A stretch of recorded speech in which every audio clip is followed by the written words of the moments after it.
सुप्रभात बच्चों।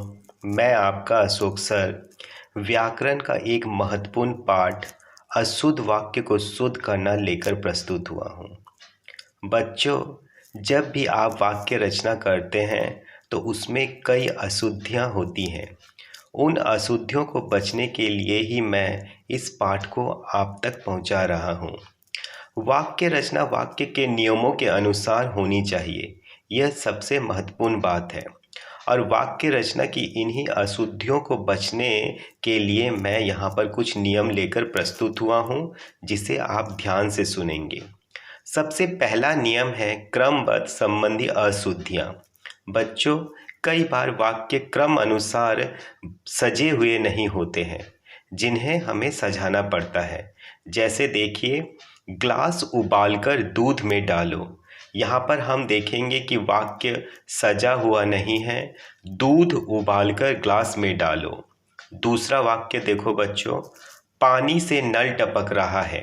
वाक्य सही रूप से गुथा हुआ नहीं है, जिसे हम सजाएंगे नल से पानी टपक रहा है। अब देखो बच्चों, संज्ञा संबंधी अशुद्धियाँ, यानी यहाँ संज्ञा गलत है, जिसे हमें शुद्ध कर लिखना है। मेघों में बादल छाए हुए हैं, वाक्य गलत है। शुद्ध वाक्य होगा आसमान में बादल छाए हुए हैं। दूसरा उदाहरण देखिए, किसान गेहूं बेचता है। हम जानते हैं कि किसान गेहूं उगाता है, अर्थात यहाँ पर शुद्ध वाक्य होगा दुकानदार गेहूं बेचता है। अब तीसरा देखिए, सर्वनाम संबंधी अशुद्धियाँ। बच्चों, आप सर्वनाम जानते ही हैं, तो अब हम यहाँ देखेंगे कि सर्वनाम रूपी अशुद्धियाँ क्या है। मेरे को वह लड़का ने मारा, वाक्य पूरी तरह से गलत है। शुद्ध वाक्य होगा मुझे उस लड़के ने मारा। दूसरा उदाहरण देखिए, क्या तुमने बाजार जाना है, वाक्य प्रश्न रूपी है, तो शुद्ध वाक्य होगा क्या तुमको बाजार जाना है। अब हम देखते हैं चौथा, क्रिया संबंधी अशुद्धियाँ। यहाँ पर क्रिया अशुद्ध है, जिसे हमें शुद्ध करके लिखना है। हम अकेले 10 रसगुल्ला खाया।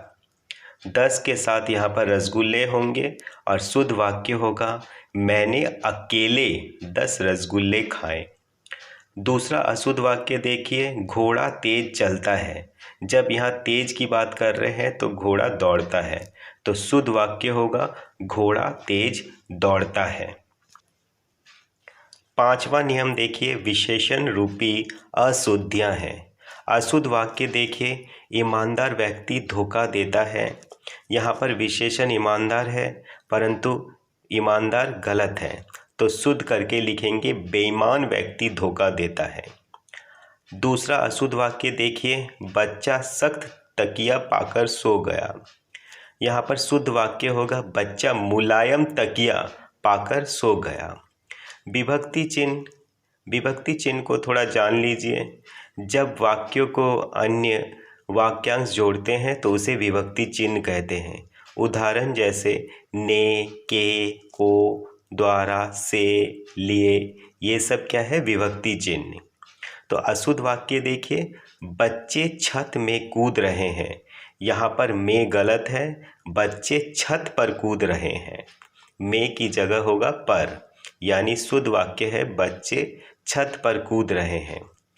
दूसरा अशुद्ध वाक्य देखिए, तुषार को अध्यापक से बुलाया। वाक्य गलत है, से की जगह ने होगा। तुषार को अध्यापक ने बुलाया। अब हम लिंग संबंधी अशुद्धियाँ देखेंगे। बच्चों, आप जानते ही हैं लिंग के 2 भेद हैं, स्त्रीलिंग और पुल्लिंग। तो हम देखेंगे कि यहाँ पर वाक्य किस तरह से लिंग रूपी अशुद्धियाँ हैं, जिसे हम शुद्ध करके लिखेंगे।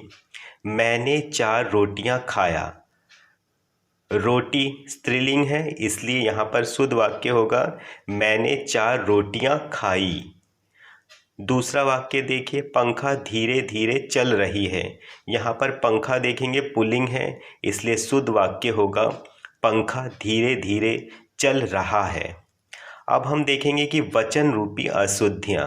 वचन यानी वचन के दो भेद होते हैं, एक वचन और बहुवचन। हम देखेंगे कि यहाँ वचन रूपी क्या अशुद्धियाँ हैं। जैसे पहला वाक्य देखिए, अशुद्ध वाक्य, मेरे छोटा भाई फुटबॉल खेलते हैं। तो यहाँ पर जब छोटा भाई एक वचन है तो यहाँ शुद्ध वाक्य होगा, मेरा छोटा भाई फुटबॉल खेलता है। दूसरा अशुद्ध वाक्य देखिए, मोहन की आंखों से आंसू बह रहा है। यहाँ पर आंसू बहुवचन है, इसलिए शुद्ध वाक्य होगा, मोहन की आंखों से आंसू बह रहे हैं। तो यानी एक वचन में हम रहे हैं इस्तेमाल करते हैं, तो इसलिए शुद्ध वाक्य है, मोहन की आंखों से आंसू बह रहे हैं। बच्चों, अब मैं आशा करता हूँ कि तुम अशुद्ध वाक्यों से बचोगे और शुद्ध वाक्य की रचना करोगे। तब तक के लिए धन्यवाद।